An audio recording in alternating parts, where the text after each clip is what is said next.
Halo, assalamualaikum semua. Kali ini saya ada di Desa Indrokilo. Saya akan ke suatu tempat di mana tempat itu biasanya digunakan untuk bertapa atau minta sesajen dan lain sebagainya. Dan di sini kita akan ketemu dengan Mbah Wartono. Check it out.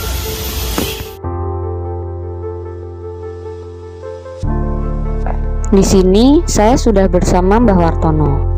Tadi, sebelum perjalanan ke hutan ini, saya sempat mampir dan berbincang bersama beliau di rumahnya. Saya disuguhi wedang legen dan kopi hitam asli dari perkebunan sekitar yang ada di Dusun Indrokilo sini.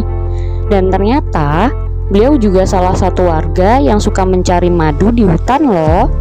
Madu asli hutan di Indrokilo dan sekitarnya. Kemudian, saya dan Mbah Wartono melakukan perjalanan menuju tempat pertapaan Indrokilo. Dan di sepanjang jalan, saya melihat banyak sekali pohon kopi dan cengkeh. Dan ada juga pohon legen. Jadi, bagi teman-teman yang sekiranya jenuh dengan kebisingan kota, sangat dianjurkan untuk berkunjung ke Dusun Indrokilo ini loh. Selain asri, tenang, dan damai, di sini teman-teman juga bisa berpetualang dan foto-foto yang keren-keren juga. Jadi, ayo teman-teman semua mampir di Dusun Indrokilo ya.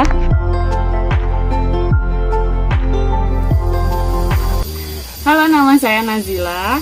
Di sini saya dengan Mbah Wartono akan bertanya-tanya tentang tempat ini yang katanya banyak mitos-mitos horor atau mungkin pesugihan atau apa mungkin ya. Mari kita tanya langsung ke Mbah Wartononya. Assalamualaikum Mbah. Waalaikumsalam. Di sini saya mau bertanya-tanya tentang tempat ini. Kira-kira seperti apa sih tempat ini dan kenapa di sini bisa dijadikan tempat pertapaan katanya? Oh, itu yang saya ketahui ya. Tapi ya nggak semuanya.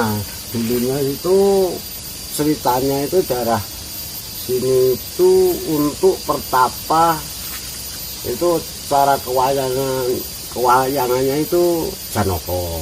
Ya pertapa di sini pergantian namanya itu Begawan Ciptoning gitu. Ciptoning. Bila kadang-kadang orang sini kadang-kadang ya nuwun sewu, kadang-kadang yang menyalahgunakan. Kadang untuk itu kadang-kadang ada yang tujuan nyari pesugihan, kadang-kadang ya nuwun sewu zaman dulu, tapi sekarang alhamdulillah sudah nggak ada. Zaman dulunya itu pakai bunga, pakai apa, dupa-dupa itu untuk nyari nomor gitu zaman dulu. Tapi sekarang kok alhamdulillah sudah nggak ada. Ya kadang-kadang ya ada orang sini katanya itu mau apa itu minta apa biasanya itu hidungnya itu lumayan gitu yang saya ketahui gitu. Terus biasanya tuh di sini mungkin kira-kira ada yang bertapa gitu. Kira-kira izin dulu atau bagaimana atau tiba-tiba udah ada di sini? Dulunya itu yang kalau ada orang pendatang entah itu dari Ungaran, entah itu dari Semarang tuh daerah lain tuh kadang dulunya itu tanya sama orang di Indrokilo namanya Mbah Karjan. Katanya itu juru kunci zaman dulu Mbah Karjan. Yang ngantar ke sini pun Mbah Karjan ya jemputnya sini sampai ke rumah itu ya Mbah Karjan. Oh saya dulunya itu ya kaget tuh, saya itu nyari itu bunga-bunga buah-buah di sini itu, ya itu saya di situ nggak ngelihat apa-apa. Kalau udah saya balik mau pulang, kelihatan ada orang di situ lah, saya terus tanya sama Mbah Karjan, katanya orang tapa. Ternyata tujuannya saya tanyakan tujuannya itu 40 hari, tapi belum nyampe 40 hari dapat berapa hari ya? 21 hari itu udah tahu-tahu udah di bawah sana. Bener loh, udah di bawah sana. saya melihat langsung. Nah itu saya pikir kalau orang kok ibaratnya yang gerak itu apalagi kok kakinya, tangan pun udah nggak bergerak. Itu yang bergerak tinggal ininya. Nah, itu kok bisa di sana itu kemungkinan ya sebenarnya tahu benar ya enggak, kemungkinan pemikiran saya itu kira-kira ibaratnya orangnya itu kurang bersih. Jadi dilimpar ke sana kira-kira gitu. Ya. Niatnya salah nah, mungkin gitu. Tapi kalau mau tujuan apa, yang penting tujuan yang baik. Kalau tujuan yang nggak baik lah nggak berani tanggung saya. Terus sampai sekarang pun ada yang ngasih sesajen mungkin atau gimana di sini? Ya kadang-kadang ada. Itu warga sekitar atau orang lain? Orang lain. Enggak, orang Indroko enggak ada. Malah enggak ada. Yang ada di sini malah. Terus biasanya bertapanya di mana, Mbah? Di daerah situ, ke gua. Ada guanya di balik sini ya, gua kecil. Terus kalau misalnya hujan atau badai gimana tuh orangnya gimana, Mbah? Ya kurang tahu. Ya saya kira itu namanya apa ya?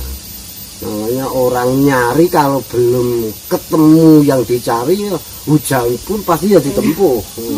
Kira-kira begitu. Jadi di sini tempat pertapaan yang banyak mitos-mitos orang yang datang mencari ilmu-ilmu atau mungkin pesugihan atau mungkin pengen nomor togel gitu ya, Mbah. Tapi itu salah sebetulnya. Sebetulnya itu darahnya untuk itu orang tujuannya yang benar, tempat suci. Ibarat kewayangan itu Harjuna itu, Janaka kan orangnya suci. Gitu. Jadi ya memang mungkin disalahgunakan tempatnya gitu ya. Berencana orang tua-tua dulu gitu. Tahun berapa, Mbah? Itu tahu ada tempat kayak gini Mbahnya? Sekitar tahun 7 bulan kira-kira. Saya baru ya, pemikirannya mudeng kalau ini ada pertapaan. Oh, di sini ada 2, enggak? Oh, ada 2 tempat. Yang satu pertapaan itu Pertapaan Indropilo, yang tapa di sini yaitu Harjuna. Tapi ganti namanya itu Begawan Cikon. Ada yang perempuan di sana, yang perempuan. Tapi sering enggak ada yang sering ke sana. Ya. Berarti ini memang benar-benar bersejarah, cuman tidak banyak orang yang tahu kalau di sini tuh ada tempat pertapaan ini. Ini mitos-mitosnya banyak banget ya, Mbak ya sebenarnya. Selain mungkin ada tempat pertapaan, mungkin ada mitos lainnya nggak, Mbak, tempat ini? Pas punya anak satu yang di rumah itu tuh, saya kecil, sini aja saya tangklek. Ini dulunya pohon ini besar sana.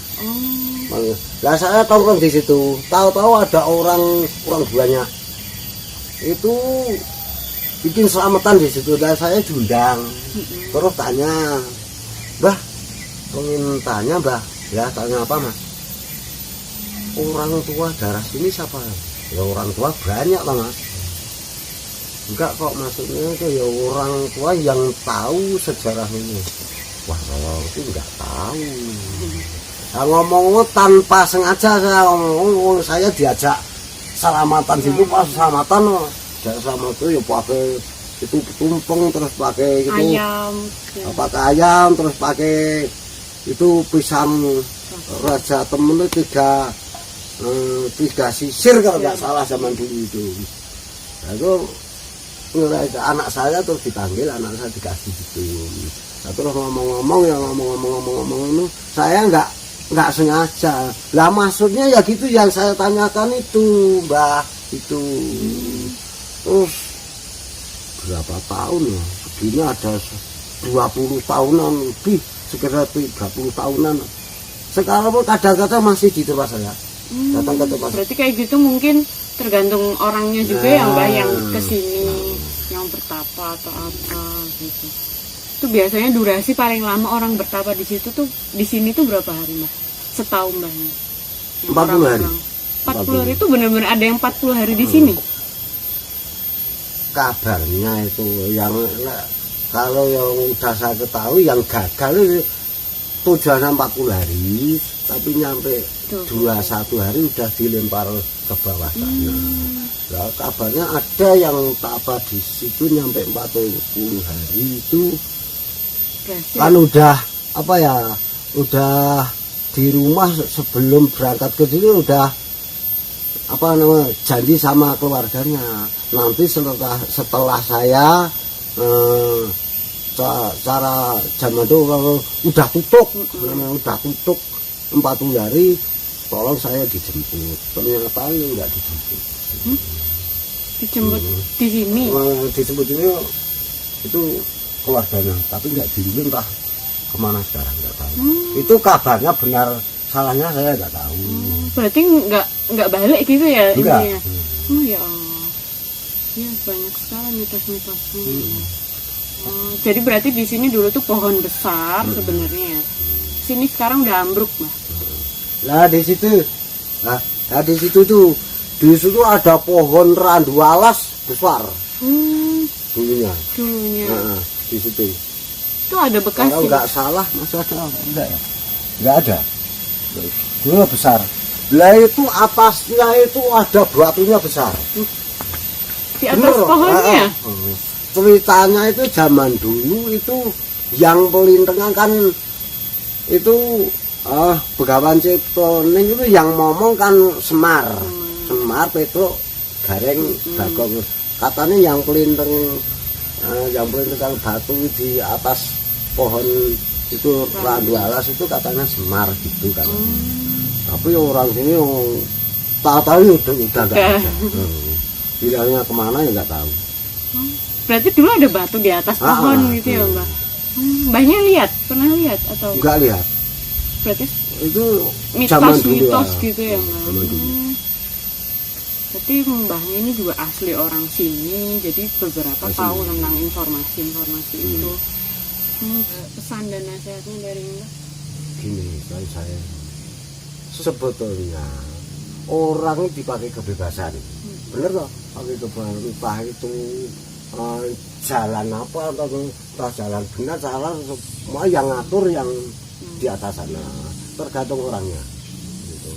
Mau jalan itu orangnya makanya kalau datang ke sini harusnya misalnya nyari rezeki atau nyari ya minta pertama itu minta sama yang di atas sana, yang kuasa ya. Keduanya lantaran dengan ini yang namanya itu Mbah Ciptoning itu kalau di situ kok minta itu bisanya saya dikasih nomor itu sebetulnya salah menurut angan-angan saya, itu salah.